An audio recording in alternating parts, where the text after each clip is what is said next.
You are listening to the new man, beyond the macho jerk and the new age wimp. Your host is men's coach Tripp Lanier.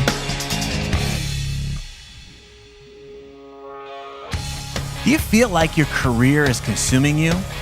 Are you afraid to go through the suck of making a big change? And what would you do once you freed yourself from your current situation? Robert Kandell spent over 10 years working 90-hour weeks in a business that devoured his life. Today, we're going to talk about how he got honest with himself, transformed his life, and learned to capitalize on his mistakes.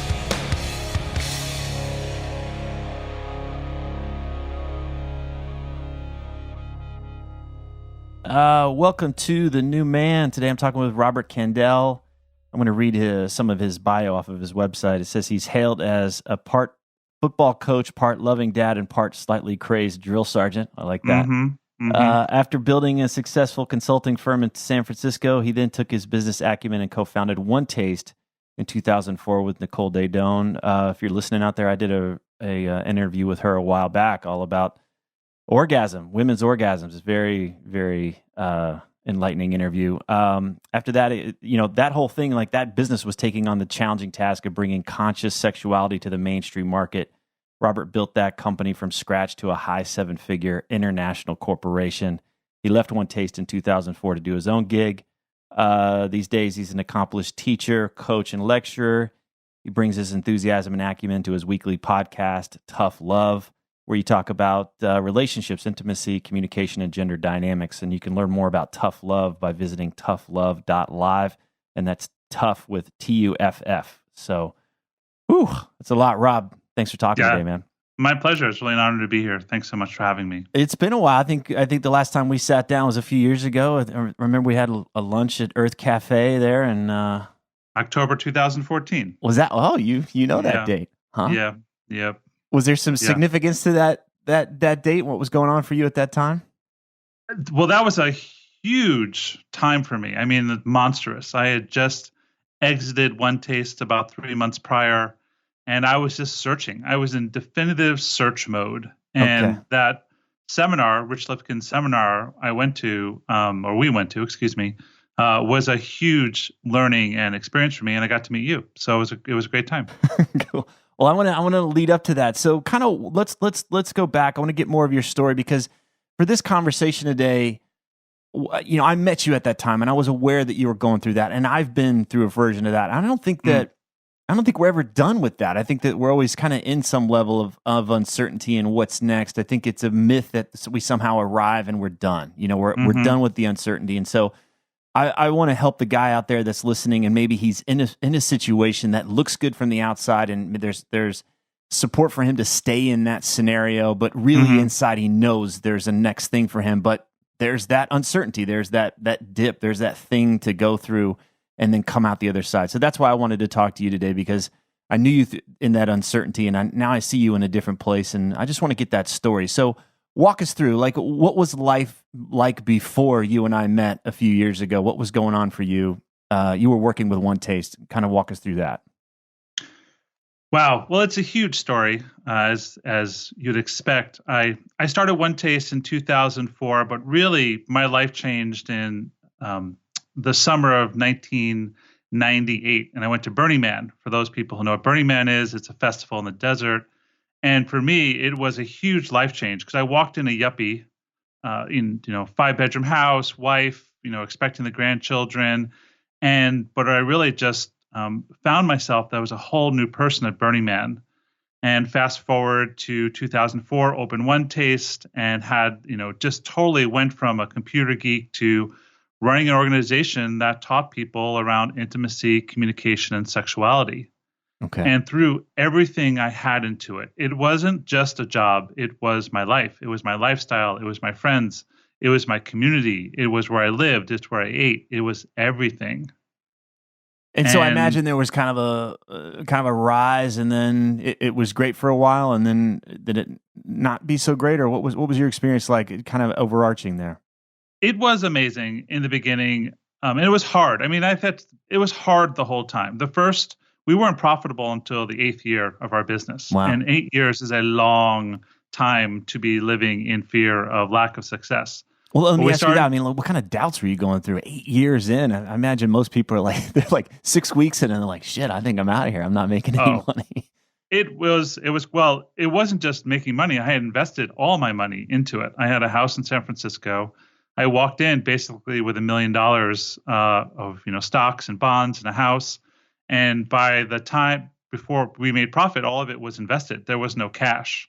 And so Mm. if I was going to start again, I was going back to computer programming or something. But along the way, we had little angels pop up or little things happen. Like there was a time we wanted to quit in late 2008.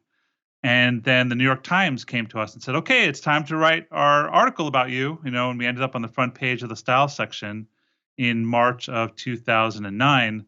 We were about to quit, and then we get the phone message. Okay. We had another investor come in and really just put his time and energy and love into it. Okay.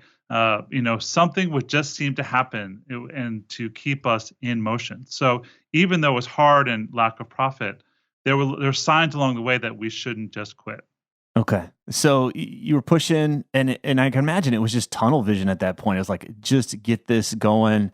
Was there any self-reflection about, hey, what about me? What about what I'm wanting in life? Where's this going? Or was it just the business? Because sometimes we could just get eclipsed by that. Or who we are can get eclipsed by what we're working on.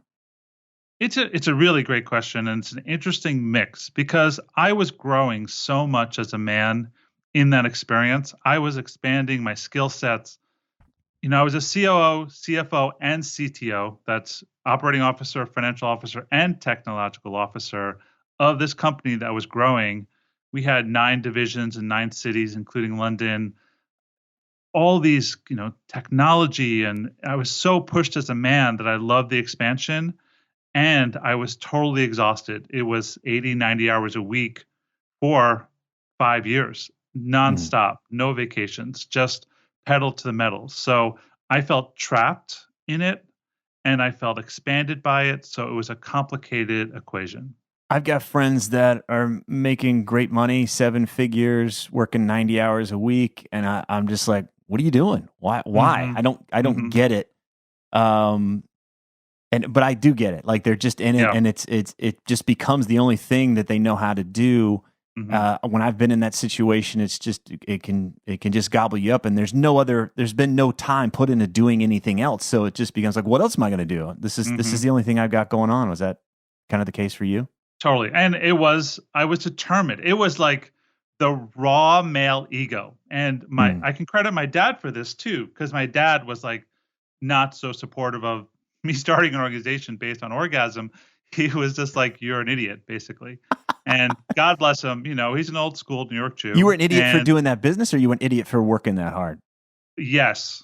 Oh, I was pretty much an idiot, and I was, and from his point of view, I could get it. I was rising up the corporate ladder. I had really great skills before I started One Taste. I had successful consulting business, but I believed in this, and I believed that I wanted to make my impact in the world. I didn't want banks to help banks make more money. I wanted the common man to learn how to have a happier life. Okay. And so One Taste to me was my gift to the world. It was my impact. It just took a very long time for the profits to come in. When did you start to get the sense that a course correction was what was needed for you? And what did it start to show up as? Because I can imagine it's just like, no. I'm just tired. I haven't had a vacation. I want to help that guy that's listening out there start to identify if that's happening for him in his own life.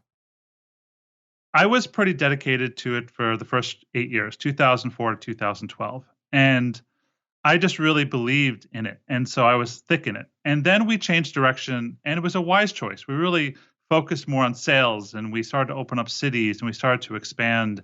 And then I started to go on the road. And so pretty much I was on the road nonstop for a year and a half, teach in a city, be there for an extra day, jump on a plane, go to another city. I mean, it was every weekend for a year and a half teaching or holding a course. And I was living in Los Angeles and really enjoying living in LA. And I had a girlfriend, I had my yoga practice, I had my friends. And then the company said, we need you to move to San Francisco. This is in July of 2013. We need you to go run the San Francisco division.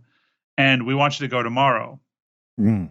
And this was probably my 8th move of my home base, not, my home base, my 8th move in probably 2 or 3 years. Wow. And I was like, I don't want to do this anymore. It was a simple pop in my head. And it was the first time I had truly felt that feeling. I don't want to do this anymore. And I had to admit to myself that things had changed. And I sat and thought about it. But it was respecting that one really powerful yet quiet voice.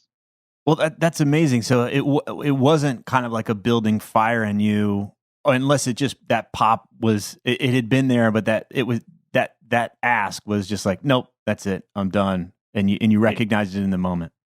In retrospect, it was been building for a while. It probably been building for years. Like I couldn't have relationships I wanted just because of the job. I couldn't be free. I couldn't go out on a Saturday night. I was working nonstop.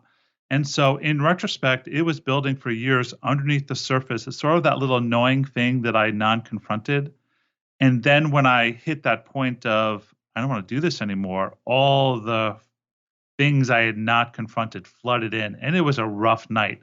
I remember it was Saturday night. I was Saturday night alone in my room, sitting on my bed, journaling, crying, and thinking, okay, I need to do something. This is not my life anymore.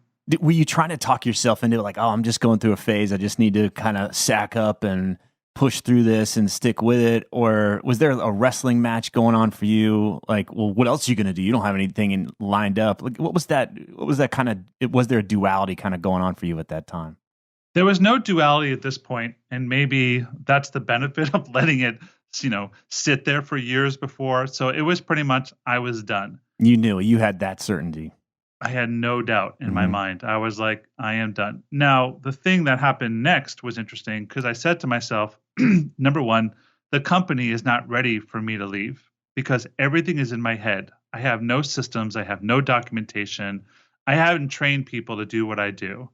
The second thing is the company wasn't in financial state for me to buy me out. And so I wanted a really strong runway when I exited. So I made the agreement with myself.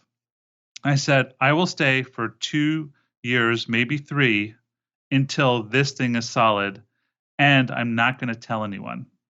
Wow. Interesting. So you made the choice to leave, but then I'm going to stay in so I can build myself a runway and then I'll leave. Yep. And it was no one, didn't tell anyone. And explain that because being honest and being transparent about leaving would have what? What was the story you had? In the company culture, and we can go into this a little bit. In the company culture, it was about cohesion. It was around connection. It was around relationship. And the viewpoint was if you weren't all in, then you'd have to kind of exit your position or change positions. And I also knew that I was the one who needed to be in this position of COO, CTO, and CFO because no one else had the skill set. So I just said to myself, okay, this is my own internal journey. I'm going to figure out the rest of my life, and I'm going to do everything I can to get this place cleaner and solid and a strong foundation when I go so I can leave feeling that. I wanted that part of myself really secure. How did you know that was what was true for you instead of it being kind of a long way to avoid ripping the Band-Aid and just leaving in that moment? Because that sounds like that's what resistance would say, right? Resistance to change would say, oh, well, you got to do X, Y, and Z before you can go. So how did you navigate that? Well, really bluntly, is I didn't want to leave, the doorway with, X amount of dollars. Like I knew what the potential of this company was. And at that time I saw where the company was going. And I was like, I knew the number I wanted in my head. I also knew that if I, exited that point, I would get a fraction of it. And I'm like, okay, I'm going to build this company up. I'm going to take care of it. I'm going to let it take care of me. Because when I leave, I want choice. And that was really important to me. Okay, so you got clear on what you wanted and you stuck with that and made peace with that. It sounds like you had to make some kind of peace with that. Like, okay, so does that mean you went to San Francisco? I lived in San Francisco for, I forget exactly, probably 6 months. Then went back to Los Angeles for 4 months. And then I moved to London for 3 months. So yeah, it was a long year, and it was hard. It was hard to keep that secret. And it was hard I didn't have any confidants that I could feel I could trust. I was a little distant from my parents.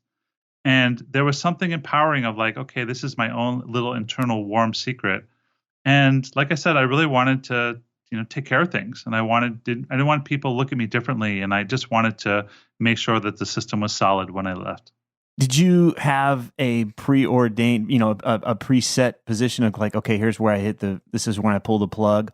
Or was there something in there like, I'll know when it's time? Again, I'm trying to speak to that resistance, which is, I may not be happy, but I'll stay here because this is what I know. And so I can imagine there's guys out there that are like still in this situation, talking themselves into like, yeah, this is why I should stay with it. But they haven't really set the point that they would leave. That makes sense. So did you have that preset point that you like? I did. I had a little image of it.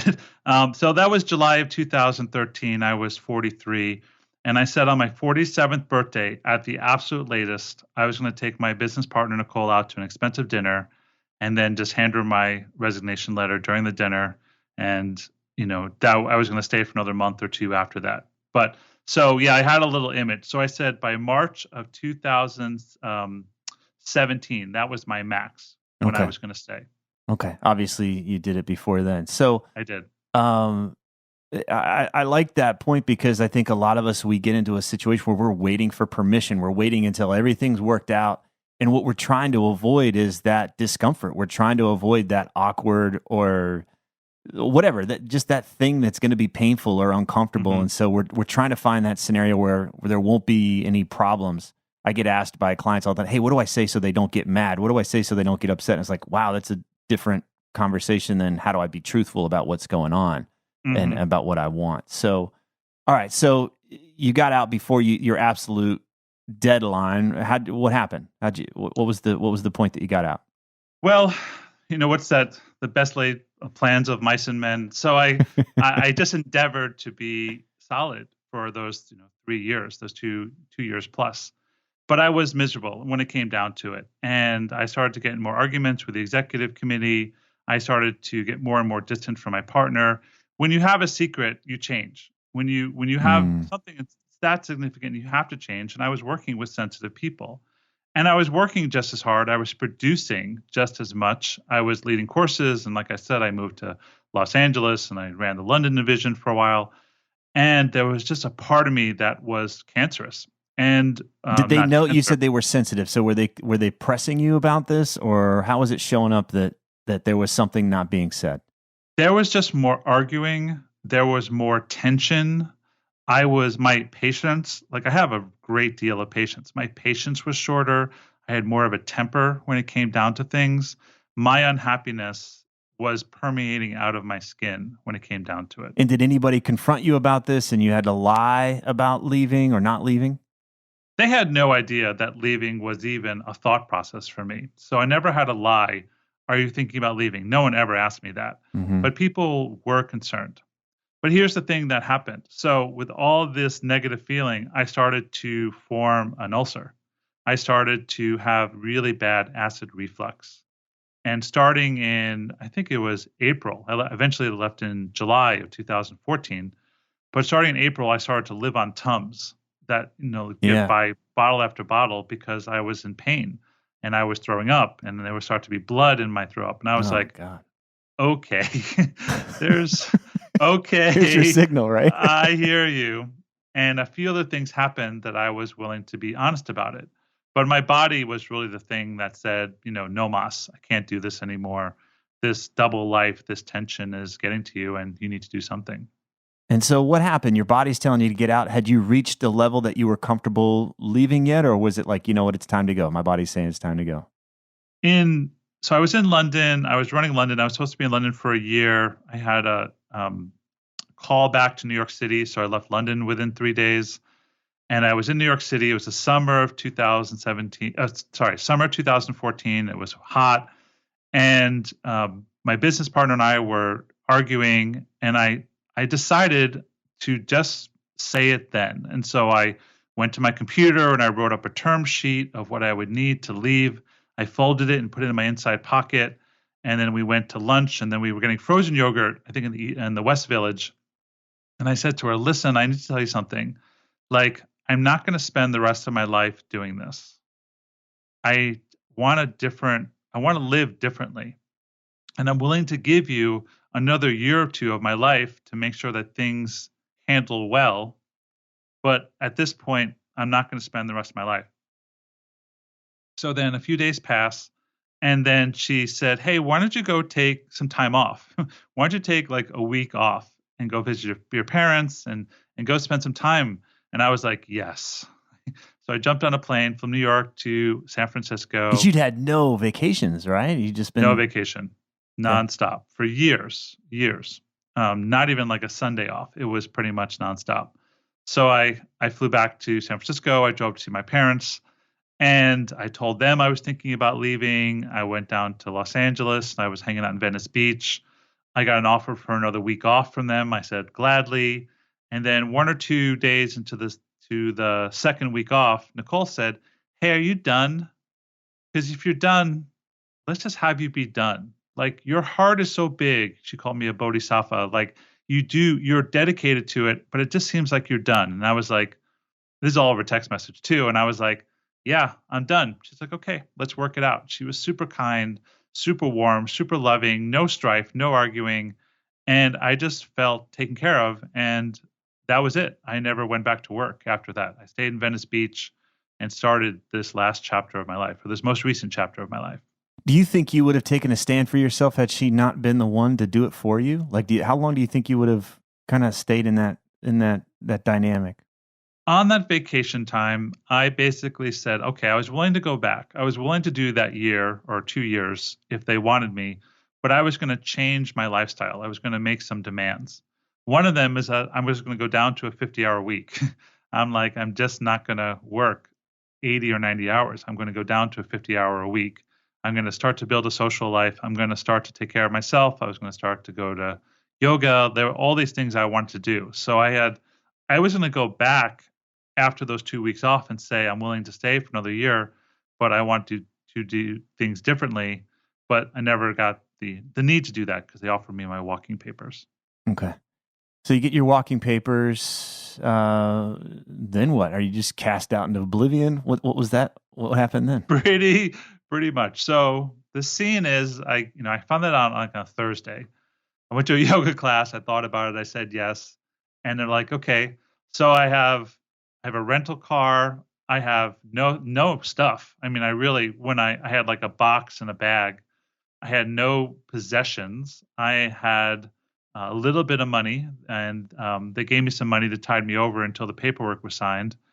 And I just was open. Now, the thing that happened, and this is something maybe we can talk about a bit more for your listeners, in that point between July 2013, when I decided to leave, and July 2014, when I actually left, I had spent the entire year mocking up a plan of what my life was going to be like.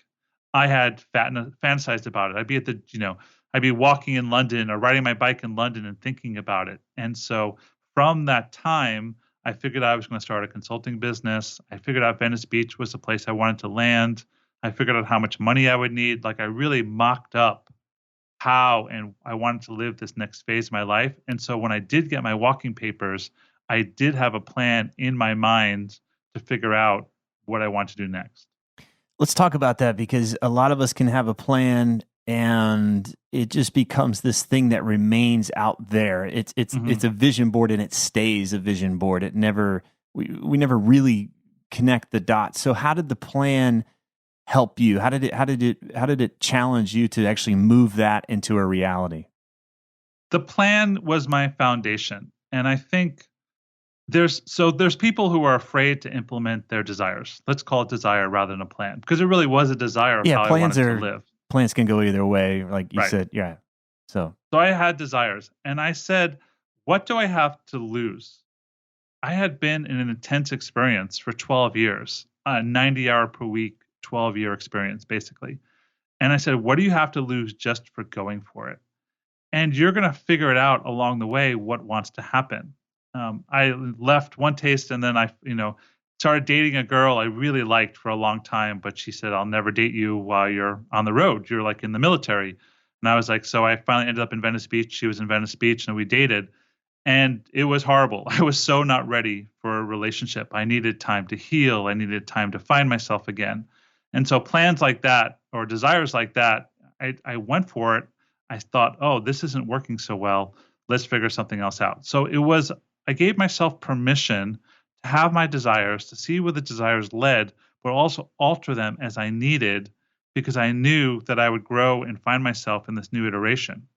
But people are afraid to say, what if I do this and I get stuck? Well, you don't ever need to get stuck again. I never needed to get stuck again. How so? Like, because I can imagine if we can get married to the plan and lose sight of the desire, lose connection with the desire. We get attached to this vision. Okay, I'm going to be a consultant. I'm going to live here and blah, blah, blah, blah, blah. But then if we've lost touch with our own desire, if we lost touch with what actually has us feel alive and expansive, then it just becomes another project to execute. So how did you walk us through that? Because that to me is the big thing here. If you've gotten used to numbing yourself in order to survive, the next thing just can become an opportunity to continue to numb yourself in order to create this thing that looks good in your head and sounds good to your ego and says, yeah, self-image loves that. That's the next version of me I want to be. Well, there's a story down the line in 2015 we can talk about in a bit where I actually recreated that prison in a way. But let's stick with that initial 6-7 months of my time alone. And I was pretty thick-headed and stuck. I thought I was fine. I didn't think there was anything to talk about. I thought I felt healthy. And then going through this relationship I just mentioned, where I felt really stuck and really inert, and my sexuality wasn't flowing, and I was still short-tempered. And then from that relationship, I got therapy. I went to see a somatic therapist.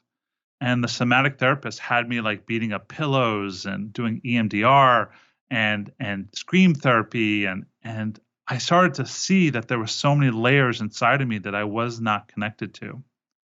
From the therapy, from revealing myself to friends, to speaking to my parents, to reading, I started to see, and I had to take my time to discover what else was in me that I needed. So the reflection was super important. And then my therapist was a lifesaver, a life changer, because I started to see what I truly wanted due to his attention. I want to underline that because I think so many guys just don't understand the value of what therapy can be. And what I'm taking away from this about you is that you got to pull back all this kind of scar tissue and all this, junk that you'd piled over who you really were, but most importantly, like what you really wanted, like what you took a stand for, what really mattered to you. There was more to you. There were more dimensions to you than just being able to build a business and make it successful and to execute. Huge, totally huge. I mean, don't be thick-headed, guys. It's like, if therapy isn't right for you, get a coach. If coaching isn't right, then find a men's group. If a men's group isn't right, go to a 12-step program. I'm not sure what it is. Your ability to have people reflect to you what they see with their approval is so uber important for us as men, because it's hard to see when you're moving so fast who you are. And my friends and my colleagues and my coaches and my therapist have all really made me into a healthier, smarter, more empowered man. What I'm getting is that you've got more access to who you really are. You've got more. It's like you took all this tape off of these gauges on the dashboard instead of like one that was like go, go, go. You've got all these others that are giving you more information about who you are, what you want, what you stand for, what actually has you feel alive, more free, more peaceful, those types of things. Right. And to continue your analogy, it's not just the tape off the gauges that I can't see. There's a whole nother gauge underneath the desk to the left, behind a secret, platform. Like I didn't have the key to that, and I had to figure out how to open up that key. So I'm so much more than I thought I was. There's so many more pieces of me that I just couldn't see because they're blind spots. They were in my shadow. And doing the work of self-reflection, which was walking and talking and writing and crying and knowing and admitting, like I had to admit to myself there was no one to blame at One Taste for my experience. Like I could blame other people. They did this to me. No, like I am responsible for my own situation. I was responsible for my health. I was responsible for not speaking up. Hey, I don't want to move cities again. Like all those things were my responsibility. And therapy and time and self-reflection Once I was able to say, this is my responsibility, then I'm not victimized. Then when I'm not victimized, I could say to myself, oh, these were my motivations for doing that. This is who I am. And then I don't have to be prey for the motivations that sit in my shadows. Wow. All right. So you're getting this awareness. You're coming out of this kind of fog, Mm-hmm. but then you mentioned you still playing the same game. What happened there? What was happening? Well, this is under the story of how Rob shot himself in the foot. And I am an entrepreneur, and I am proud to say that I've had a huge success in One Taste and a few other companies, where I built One Taste from a paper napkin to an international 7-figure firm. I can also proudly admit that I had a colossal failure in Los Angeles called LA Mother, that happened from March 2015 to about July 2000 or August 2016. And what happened was I was bored. So I left in July 2014, started my consulting business, working out of my house, building, like a 70K or 80K business, happy with my clients, but bored because I was so used to the 90-hour per week world. I hadn't healed that part of myself. I was so used to the intensity and the juice of stress and holding. And so I met a woman and we decided to open up an event space in Los Angeles called LA Mother with $11,500 rent, about a $40,000 per month nut with all the employees. And we signed a 5-year lease. And basically, the business never moved. It just never worked. And so, in the 6th or 7th month of it, I realized, oh my God, I put myself right back into that stressful prison that I'd worked so hard to leave. Okay, and I'm sure you did some analysis around this. Why? Why'd you go back? And I get that it was just familiar. It was, and you can say that you were addicted to this and that, but what did that stuff provide you? What did that urgency provide you?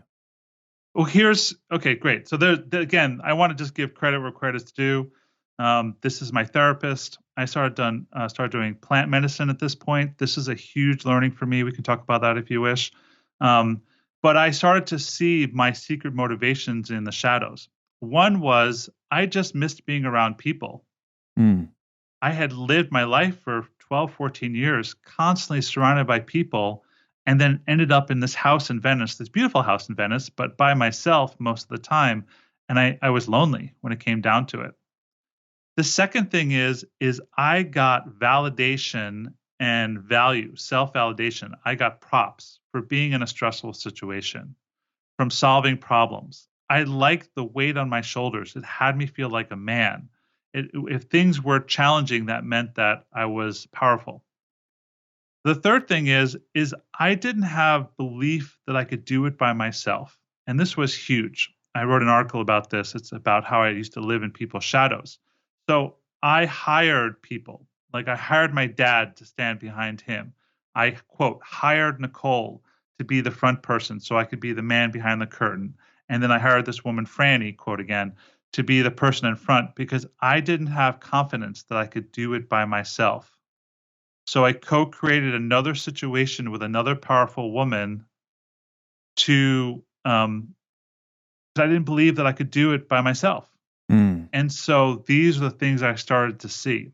The last thing I saw, and this was more recent, was that I always knew I had the strength and the character to be a leader, a front man, but I never thought I had the words. I always thought I needed someone else to speak the words. And what I found by writing and doing my podcast was, wow, I also have the words.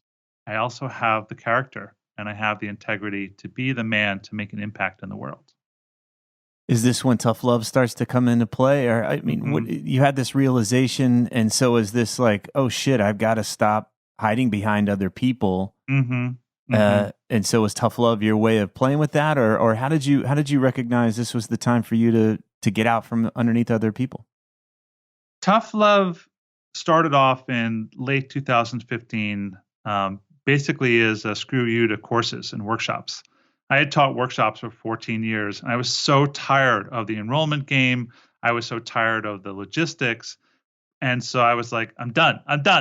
No more live workshops. I'm done. It was just like, And then I said, but I still have something to say. So I'll do this podcast, and I'll set up my computer and I'll buy a microphone and I'll sit in front of it and I'll speak for 40 minutes and it'll be my little hobby. There was this movie, Talk Radio with Christian Slater. I don't know if you ever saw that. Yeah. I love that movie. It was like teenage angst. I loved it. And I wanted to do my own talk radio. That was really what I wanted.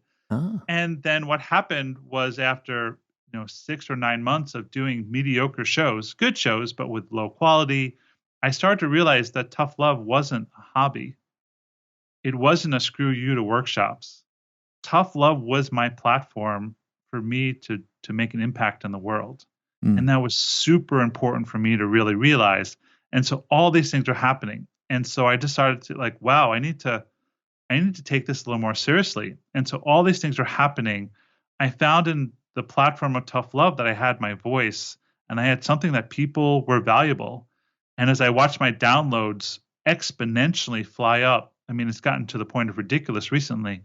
There's just a pride in knowing. And so my whole life has changed because I was willing to say, my name is Rob Kandell and I've got something to say. I'm loving hearing this. I can relate to this. I fell ass backwards into doing this very podcast. For a long time.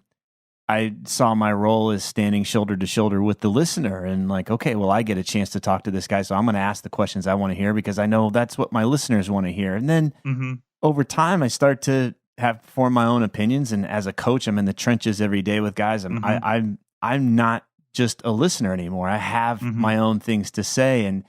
And notice that the podcast itself, like playing the interviewer, was hiding. It was me hiding. It wasn't where I felt as electric and as juiced. But I'm like, when I get into great conversations like this, I just love it. This is what my life is having great conversations. So, but that kind of role, like playing a role, was I recognized didn't really work for me. And so this is where I've been playing with these videos, and I call it playing, but I know it's where I'm most alive. This is where I'm enjoying things, is creating my own stuff and putting it out there. When you were, talk about the resistance you had. I mean, or is that did you just tell yourself it was play so that you would move through it and you wouldn't be attached to it? Was that your way of dealing with okay, I'm not hiding out anymore? Do you know when you like break up with a woman or she breaks up with you and you're like, yeah, it's, whatever. It wasn't that much fun anyway. But underneath it, you're just like, oh, you're dying on the inside. It's a form of non-confrontation. It's a form of minimizing. And that's what I was doing with the podcast.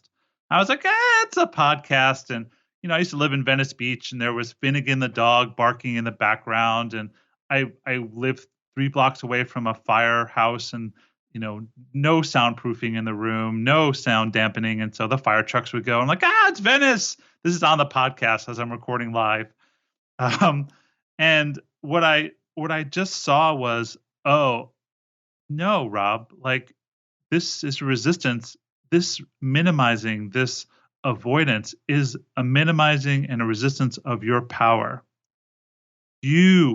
Everyone really has something to say in this world. And if you choose, you can make an impact. And that impact could be with your child. That impact could be with your school. That impact could be with your friends. But for me, I want to make a difference in the life of men because I think things are pretty fucked up nowadays, especially around men and women relating. And I have skills that I've learned. And I'm like, okay, it's my responsibility, if I choose to accept it, to make an impact in the world and stop fucking around, get off your ass and do it. And that's the conversation I had with myself.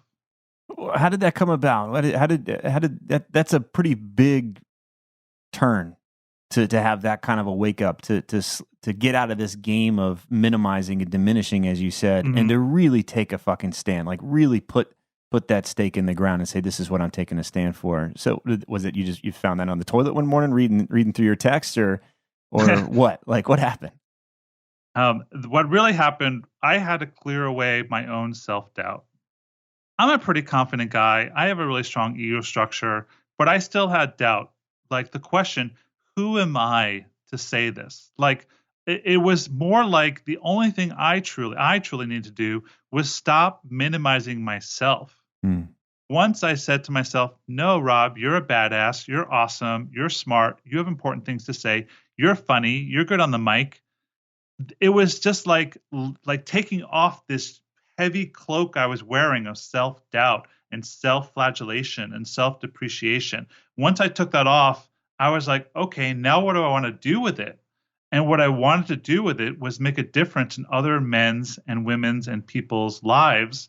And so once I took off the cloak, I could say, okay, let's begin.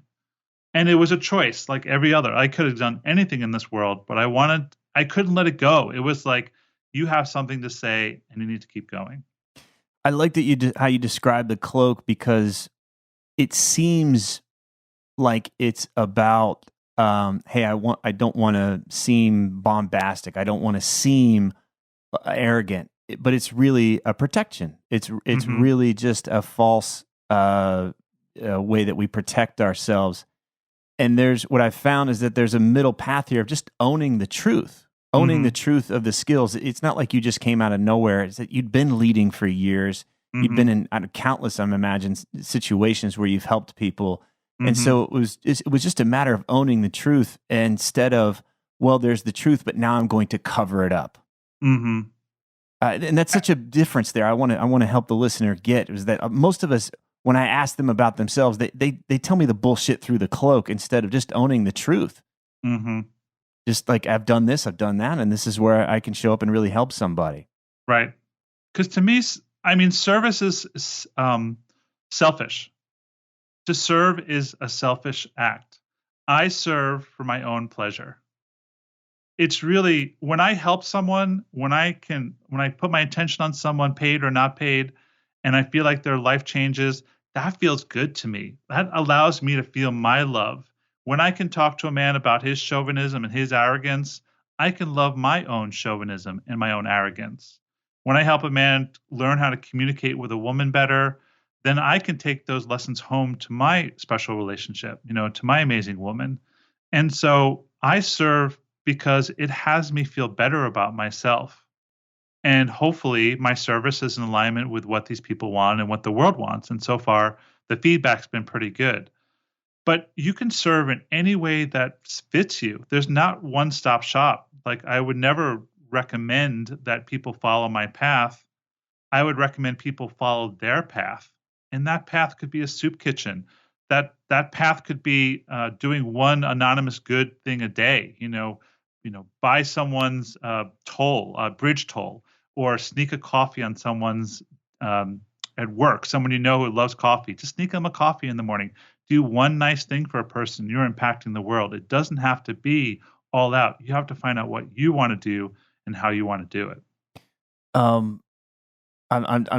I love this. This is so true, because I found that the most miserable I can be is when the focus is on me. And I think it's one of the reasons why I've always been a coach, even from a really young age, is this. I found a way to escape being in me, like that, like the suffering and the pain in the ass that it is to be me so for better or for worse. But this is where, if I don't coach for a while, because I take a week off every month from coaching, my clients, and I take a break, and I notice I'm itchy. I'm like, I think I'll just call this guy and see if it's like, I wonder if this is a shadow text. Yeah. I wonder if there's a shadow side. It's like, I'm getting sick of focusing on me again. I like to be able to help others. It gives me a break from my own neuroses and just even like, I notice when I'm working with people and they're starting their own business or whatever, especially coaches, and their focus is on themselves, and I'm like, wow, you're missing the point. You got to shift that focus into what are others looking for, and the practice that you just described would really challenge somebody to say, yeah, what would be appreciated, what would be of service to this person. Like, you have to pay attention. Does this person even like coffee? You'd have to get out of your head out of your own ass to just even pay attention on that minute level to get into that mindset. Then you got to figure out the brand, and you got to figure out the triple latte, half cap, half whatever. But that's so much fun. And then you can like sneak it on their desk and then go to the corner and watch them sip their coffee, and they're like, oh my God, how did this person know? Now, don't create a stalker situation, like, don't have them feel strange around it. But it could be something as simple as a flower. Like, I would sneak flowers onto people's windshields. It's just one nice thing. It's one nice thing to have people feel seen. because we live in a society of isolation, and it's getting more intense. The advent of the smartphone has shifted significantly how we relate to the world, and so people are feeling more and more isolated with more options that are overwhelming. And so if you can connect to a person, it could just be as simple as, hey, do you want to go to lunch today? Or a text message, hey, I was thinking about you, how are you today? These are the things that impact lives, and it's a pay it forward, expansive thing. It's like you help one person feel a little more alive, they put a little more attention on their kid or their spouse, and then it just propagates. That's how we impact the world. It's a fire. You build it little by little. And for somebody that's out there, I think most of the time we think it's got to be grand. We're looking at the vision board. It's got to be something that satisfies our self-image, and it's got to make me look good. And I feel like that's the trap. I was coaching a guy years ago, music producer in LA, pretty miserable guy. And but if you got a snapshot of his world and the people he was in touch with on a daily basis, it's one of those like, wow, that must be so amazing. Fucking miserable, right? So I had him track, like, what's the thing that actually has you feel alive or has you feel good throughout the week? He went to Home Depot. He said that the highlight of his week, he was in Home Depot and some old lady asked him to help her find a light bulb.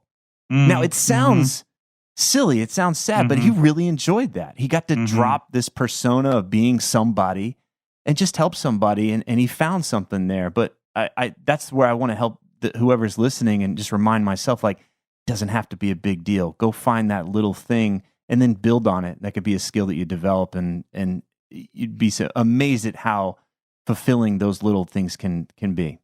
Completely. And don't buy people's cover story, please. I know so many beautiful, attractive, powerful women who are lonely, like desperately lonely, because people think they have it all together. That guy that's all polished, just sit down. You don't have to assume anything. Just say, hey, how's it going? Put your quality attention on. People put on really amazing facades. We live in a society where optimization of your social media profiles is a natural pastime. It's people put so much time on putting the polish of things looking grand.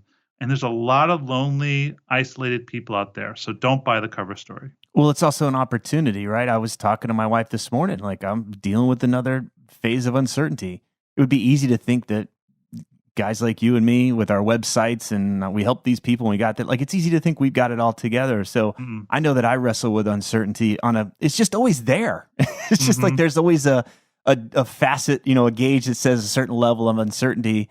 It's not like I ever get to escape from it. Is that true for you? Oh, yeah. And let me just say one thing. What a gift you gave to your wife. I mean, to me, Tripp, that is a sign of a true man who can be vulnerable and say to his partner, I'm feeling uncertain about this. That is so important. And people don't do that. We want, especially as men, we're supposed to act cool, calm, and collected like we have it. And we're fucked up inside and we're nervous inside. The gift of relaying yourself to your partner, that is amazing. I want to acknowledge that. Oh, cool. Thanks. Yeah. But the point is, like, we look like we have it all handled and we don't. But that's fun too. It's fun. Like, I love puzzles. I love challenges. Morgan's like, you love the big games of you have to go to this part of Los Angeles. You got to make it to this part by this time. At the same time, you have 17 phone calls along the way. You love the dramatic games. I'm like, yeah, I do. It's true. So, I think just being human and real is so important. Do you find, I as a coach, I find that I have this kind of awareness of like my shit, like whatever my shit is, and then the people that I work with, like I can kind of identify their shit. Either I'm projecting it on them, but I can just kind of get it. Like when somebody comes to you and they're saying, hey, Rob, I want to help you. I want you to help me be able to do more in 90 hours a week. Do you get kind of flared up by it and want to go the other direction with them? How do you deal with the guy that's a version of you who you were a few years ago? When he shows up in your life, do you unload on him? How do you work with that? Never unload. I mean, I've trained coaches. I've trained over 300 coaches in my career.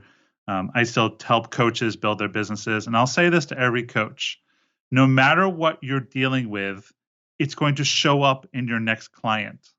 There's some natural law of the universe. If you're worried about this, like, it just happens time and again. That's why it's so important for a coach to deal with their own stuff. Coaches who don't do their own work are really not serving their clients. Like, I need to go to therapy to be a good coach and a good teacher because I need to know what my triggers are. Now, once I've looked and dealt with my triggers, I've experienced it, then I'm actually really good with guys who come in for their 90-hour-a-week goals because I've been there. And I could say to them, I remember back in 2008, I was working 90 hours a week because I was trying to avoid this and this and this. And I can talk, I like this old grandpa story. But the point is that I can actually say to them, I've been down that hole. This is my experience in the hole. This is a thing I was avoiding, or this is a thing I wanted. Does any of this resonate for you? And they'll be like, well, this kind of does. And then we can pull the thread of that conversation to find out. And so it's coaches who over advertise, who say they've done this and this and haven't done it. It's not nice. Like, be true. If you only have this much experience, be honest about that and work on it, your life experience. But my point is that it's my job as a coach to approve. It's my job as a coach not to push my agenda on my clients, to hear them, to listen to them, to play with them, and at the same time offer my reflection of my experience because that's what they're paying me for. Yeah. I like that. I like the approval part. And also, like, we got to walk our own path. Like, you might see how it's going to work out, but at the same time, it's our job to just let the guy, he's got to go there. He's got to do it on its own. It's not something for us to impose on him. Right. I'm so grateful for those 90-hour weeks. I'm so grateful for those 14 years of building One Taste.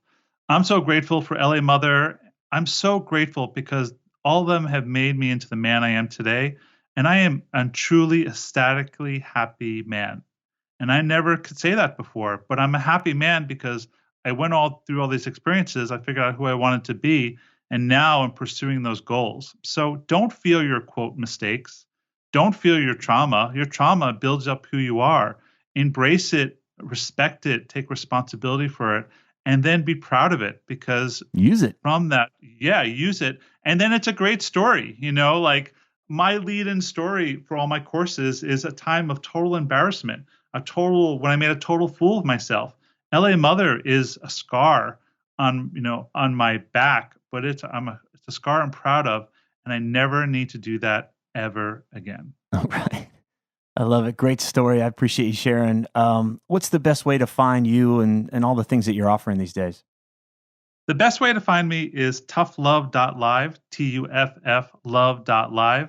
I have a mailing list where I send out one email per week, which is a thing I'm really working on. I'm teaching a men's workshop. I'll be doing that for the next year in month increments. I do a 4-week accelerator, but everything really is on toughlove.live. And if you have any questions, you can find me on Facebook and Instagram. I'm everywhere, but toughlove.live is my central point. Beautiful. Rob Kandell, thank you so much, man. It's been my absolute pleasure. Thank you, Tripp. If these interviews are helping you, then please visit The New Man on iTunes and leave us a positive review so others can discover the show more easily. Thanks for listening.